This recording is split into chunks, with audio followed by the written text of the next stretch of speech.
this flash today, I actually I read a devotion, and I was like, God, we need to hear this. More people need to hear this. So I took some notes from this devotion that I read, and that's what my news flash is over today.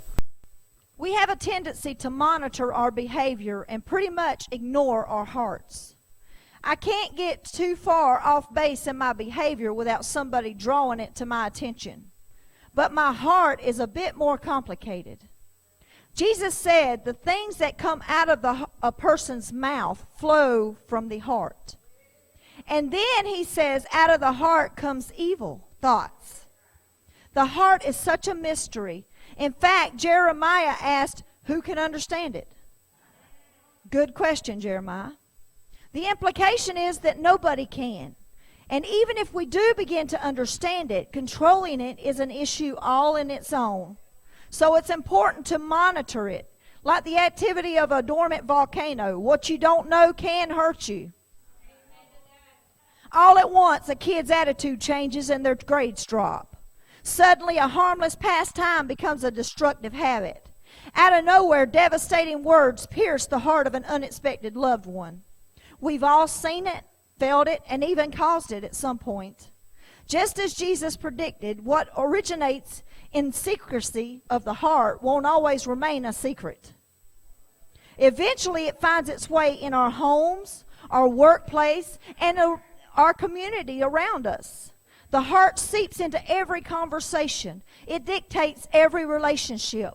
Our very lives emanate from the heart. We live, parent, lead, relate, romance, confront, react, respond, instruct, manage, problem solve, and love from the heart. Our hearts impact the intensity of our communication. Our hearts have the potential to exaggerate our sensitivities and insensitivities. Every arena of the life intersects with what's going on in our hearts. Everything passes through on its way to wherever it's going. There are 4 enemies of the heart that everyone faces. If we'll pray and seek God, He is eager to respond and show us how to replace old bad habits with new and better ones that will make us more like His Son. The first enemy of the heart is guilt.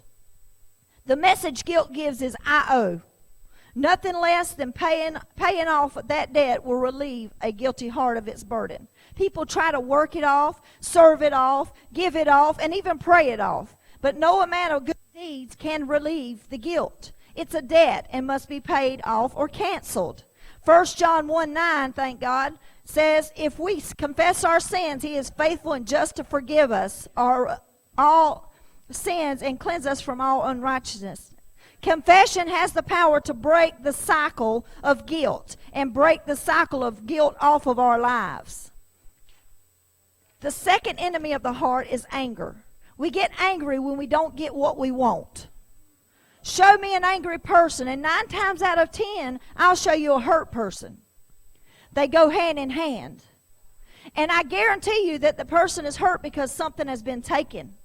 Reputation, family, the best years of my life, my first marriage, my teen years, my purity, or somebody owes you a raise, an opportunity, second chance, affection. While it's true, you can't undo what's happened.